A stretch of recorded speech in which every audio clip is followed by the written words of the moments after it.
Assalamualaikum warahmatullahi wabarakatuh. Perkenalkan, nama saya Dela Winalda dengan nomor BP 2011-06-2001. Saya dari Pasida Merka. Baiklah, di video kali ini saya akan menjelaskan materi tentang etika dan hukum dalam bisnis. Etika dipandang sebagai stage of the art. Hukum yaitu di mana pedoman perilaku yang ada saat ini ditafsirkan ke dalam hukum dan digunakan sebagai pedoman selanjutnya untuk masa yang akan datang. Hukum akan mengkodifikasi harapan dari etika dalam melaksanakan kegiatan bisnis. Meskipun disadari tidak semua harapan etika tersebut dapat dipenuhi oleh hukum. Norma etika memang bersifat dinamis, tetapi begitu ia dituangkan dalam ketentuan hukum sifat, dinamisnya menjadi berkurang atau bahkan mungkin menjadi statis. Pelaku bisnis mempunyai peranan dalam menumbuhkan bisnis yang merata di antara pelaku bisnis. Para eksekutif, para birokrat yang didukung pula oleh faktor lingkungan yang sehat dalam berbisnis, sehingga budaya bisnis yang baik, sehat, tetap terjaga dan terpelihara. Etika bisnis berdasarkan nilai-nilai Pancasila.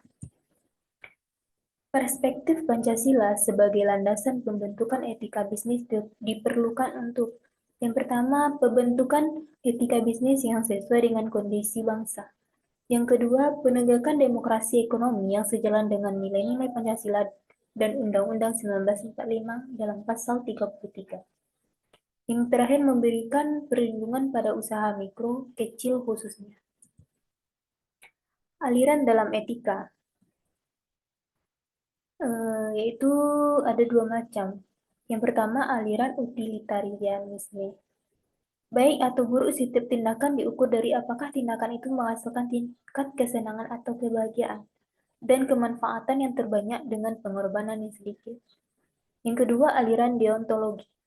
Baik atau buruk setiap tindakan tidak diukur dari hasilnya, tetapi merupakan kewajiban moral atau tugas yang bersumber dari kehendak secara mandiri. Pengertian hukum. Hukum sebagai suatu perangkat kaidah dan asas-asas yang mengatur kehidupan manusia dalam bermasyarakat. Mencakup pula lembaga institutions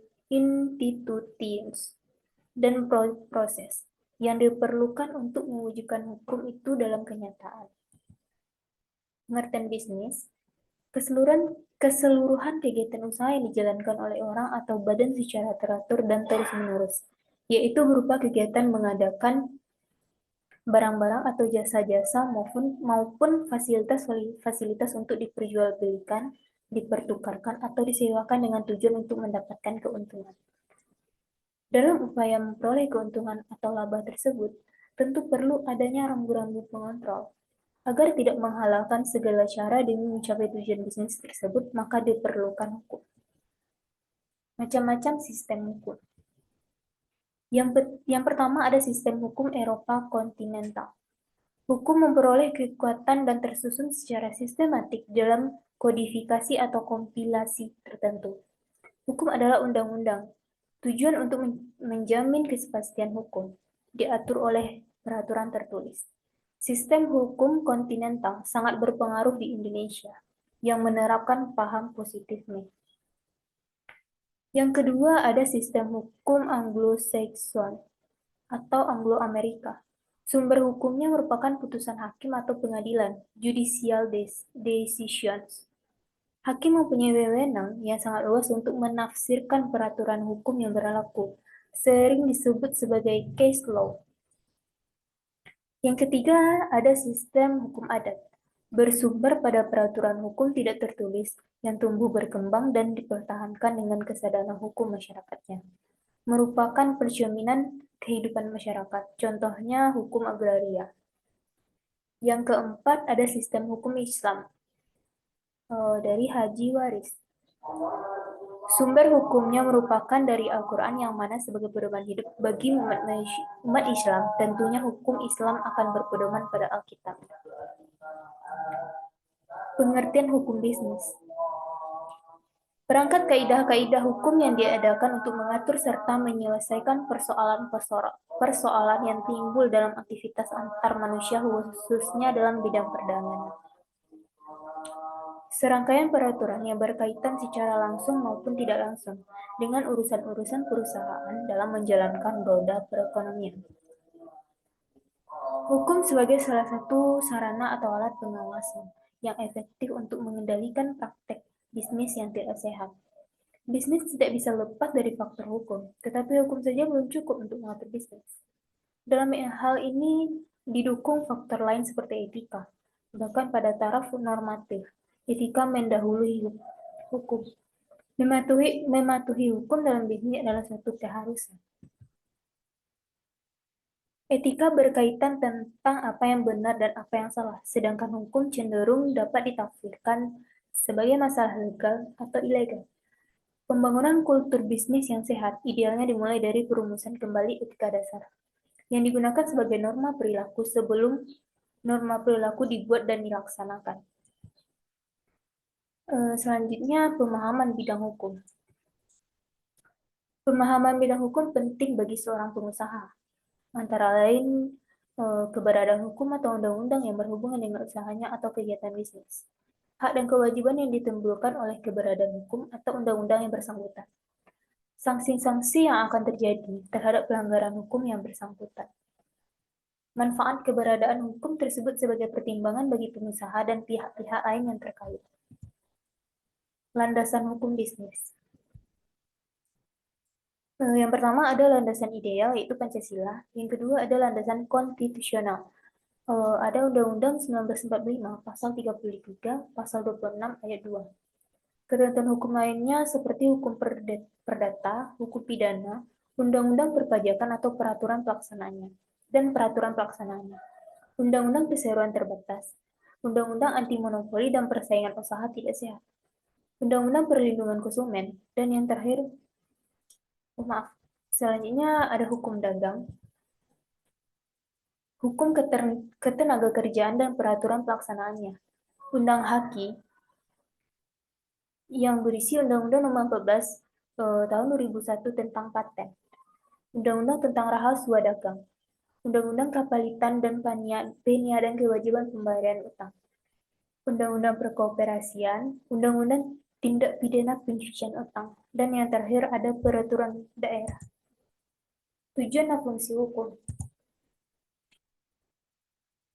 Apa sih yang hendak dicapai oleh hukum? Yang pertama pasti ada ketertiban, keadilan, dan kepastian. Fungsi hukum itu sendiri sebagai alat atau sarana dalam mencapai tujuan hukum. Sarana yang diciptakan ya seperti ketertiban, keadilan, dan kepastian. Sarana mengubah perilaku masyarakat. Dalam tanda kutip, hukum sebagai sarana pembaharuan masyarakat. Pentingnya penegakan hukum dalam kegiatan bisnis. Cara mengetahui dan menerapkan hukum. Yang pertama, mematuhi hukum dalam bisnis adalah keseharusan. Hukum adalah rambu-rambu dan merupakan alat pengawasan agar dapat mencegah praktik bisnis tidak sehat yang bisa merugikan pihak-pihak yang terkait dalam bisnis tersebut. Fungsi hukum. Yang pertama, social control. Dalam hal ini, hukum untuk menjaga agar masyarakat ada dalam pola-pola tingkah laku yang telah diterima oleh masyarakat. Yang kedua, social engineering. Dalam hal ini, hukum sebagai alat untuk melakukan perubahan dan pembaharuan masyarakat melalui peraturan perundang-undangan. Perlunya pemahaman hukum agar terlindung dari praktik bisnis curang. Yang pertama, sadar bahwa Indonesia adalah negara hukum, dan di mata hukum manusia itu sama, artinya tidak ada pengecualian. Yang kedua, memperhatikan pemberitaan media massa tentang RUU, pembahasan di DPR dengan pihak-pihak yang berkepentingan, hingga disahkan sebagai undang-undang yang ditandatangani oleh Presiden dan dimasukkan dalam lembaga negara. Yang ketiga, undang-undang yang sudah disahkan saja tidak cukup. Dalam pelaksanaannya akan diikuti dengan dikeluarkannya peraturan pemerintah sebagai petunjuk teknik pelaksanaannya. Kemudian, apabila menyangkut hal-hal detail dan teknisnya akan diikuti dengan dikeluarkannya keputusan menteri. Yang keempat, Mengetahui beberapa undang-undang yang berhubungan dengan masalah bisnis. Misalnya, dengan cara membaca buku-buku, majalah, atau koran yang memaparkan undang-undang atau peraturan pemerintah pusat dan daerah. Yang kelima, apabila tersangkut perkara yang menyangkut masalah hukum baik, perdata maupun pidana, untuk menghadapi jalannya perkara sejak pengaduan, pemeriksaan, sampai dengan ke pengadilan, sebaiknya memanfaatkan jasa pengacara atau lembaga bantuan hukum, agar kita tidak dirugikan karena keterbatasan pengetahuan kita tentang hukum, jalur-jalur hukum, proses hukum, dan sebagainya. Yang keenam, jangan mencoba-coba untuk mengelabui atau melanggar hukum baik sengaja ataupun tidak sengaja. Yang ketujuh, ada dalam menerapkan usaha, harus mengetahui syarat-syarat hukum yang menjadi landasan usaha tersebut beserta persyaratan yang terkait. Yang delapan, hati-hatilah dalam membuat perjanjian atau kontrak dengan pihak lain. Yang kesembilan, menjadi anggota asosiasi, dagang atau perusahaan sejenis yang banyak manfaat bagi perlindungan dan kemajuan usaha. Misalnya Inkindo, Japanese, Ekli, SCP, dan sebagainya. Yang terakhir, baca dan simaklah kasus-kasus hukum aktual yang meliputi pelanggaran hukum oleh pengusaha, perselisihan hukum di antara pengusaha yang dimuat di surat kabar, majalah, buku, dan lain-lain, agar kita bisa mengambil pelajaran dan manfaat dari kasus-kasus tersebut. Subjek dan objek hukum. Objek hukum adalah segala sesuatu yang bermanfaat bagi subjek hukum, mempunyai nilai ekonomis, dan dapat dikuasai. Objek hukum itu dalam tanda kutip benda. Benda yang berwujud, benda tidak berwujud, benda bergerak, benda tidak bergerak. Objek hukum dan lembaga penjaminan dan peralihan hak. Yang pertama, lembaga gadai. Yang kedua, fidusia. Yang ketiga, hak tanggungan. Yang keempat, APHT atau Akta Pemberian Hak Tanggungan. Selanjutnya itu ada materi perikatan. Perikatan adalah hubungan hukum antara dua pihak. Pihak yang satu berhak atas prestasi dan pihak lainnya wajib memenuhi prestasi tersebut. Unsur-unsur perikatan. Yang pertama, adanya hubungan hukum yang menimbulkan akibat hukum, yaitu timbulnya hak dan kewajiban. Yang kedua, adanya pihak-pihak debitur atau kreditur. Yang ketiga, adanya prestasi, yaitu berbuat sesuatu, tidak berbuat sesuatu, atau tidak memberikan sesuatu. Sumber perikatan. Yang pertama, ketetapan undang-undang. Yang kedua, perjanjian. Perjanjian itu sendiri adalah perbuatan hukum antara satu orang atau lebih mengikat dirinya terhadap satu orang lain atau lebih. Pasal 13 KUH Perdata. Asas perjanjian.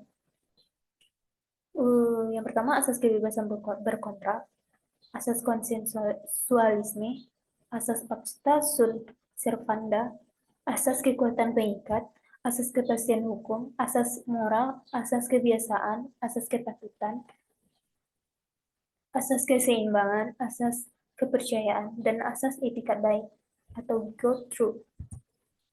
Syarat sah perjanjian berdasarkan pasal 1320 KUH Perdata. Yang pertama, adanya kata sepakat dari pihak-pihak. Yang kedua, pihak-pihak dinyatakan cakap hukum. Yang ketiga, objeknya tertentu. Dan yang terakhir, adanya sebab yang dihalalkan. Macam-macam perjanjian.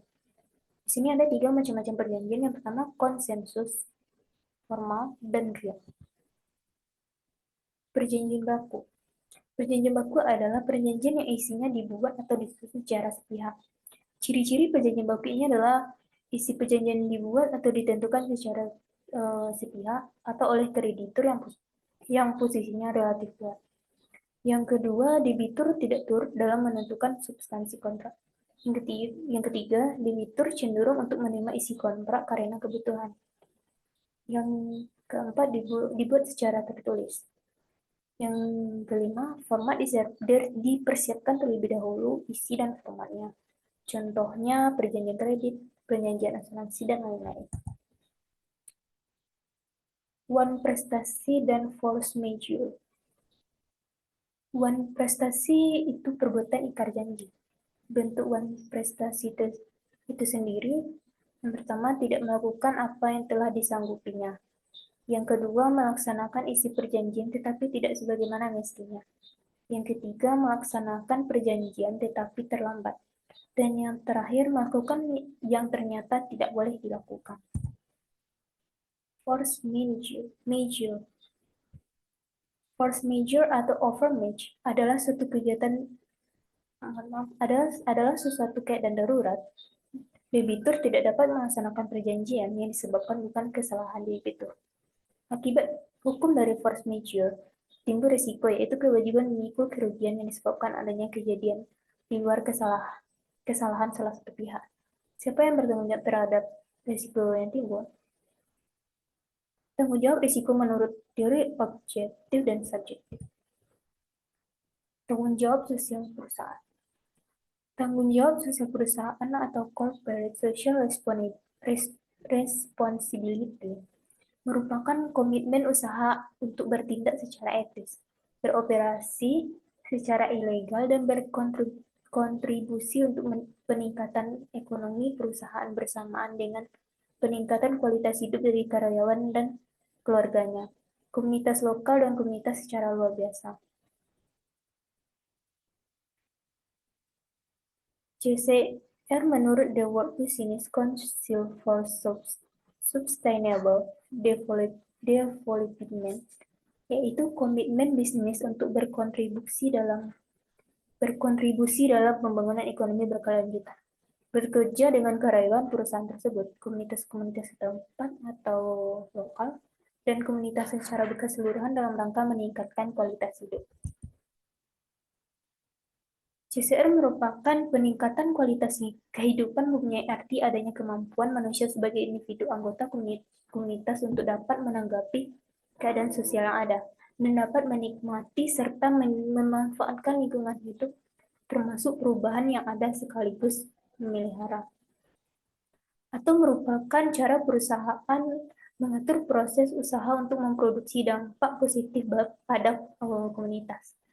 Atau proses penting dalam pengaturan biaya yang dikeluarkan dari keuntungan kegiatan bisnis dari stakeholder, baik secara internal atau pekerja, stakeholder, dan penanam modal, maupun eksternal atau kelembagaan pengaturan umum, anggota-anggota komunitas, kelompok komunitas sipil, dan perusahaan lainnya.